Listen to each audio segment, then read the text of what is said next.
ঘড়িতে এখন বাজতেছে 10:30 আর আমি স্নান দান সাইরা রেডি হয়ে গেছি গা। আজকে বাইরে হয়ে যাবো, এক্ষুনি তাড়াতাড়ি বাড়িতে লাগবো, কারণ কালকে যেহেতু আমার পরীক্ষা আছে, আজকে গিয়া আমার কিছু টিউশন আছে, তারপরে আবার পড়াও আছে। তো চলো দেখো ব্লগটা, আজকে তো ব্লগটা শুরু করতেছি এখান থেকেই, চলো দেখতে থাকো। এখানে আমি নিয়ে নিয়েছি অনেকগুলি আম, আর যেটি দেখতে কিন্তু অনেকটাই সুন্দর লাগতেছে। আসলে ভাই মানে আমের দিন আয়া পড়ছে বোঝা যায়।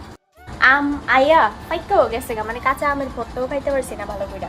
বাড়ির মধ্যে কাছে আইসে ঠিক আছে, কিন্তু আজকে দেখলাম যে পাইকা পাইকা অনেকটি পড়তেছে।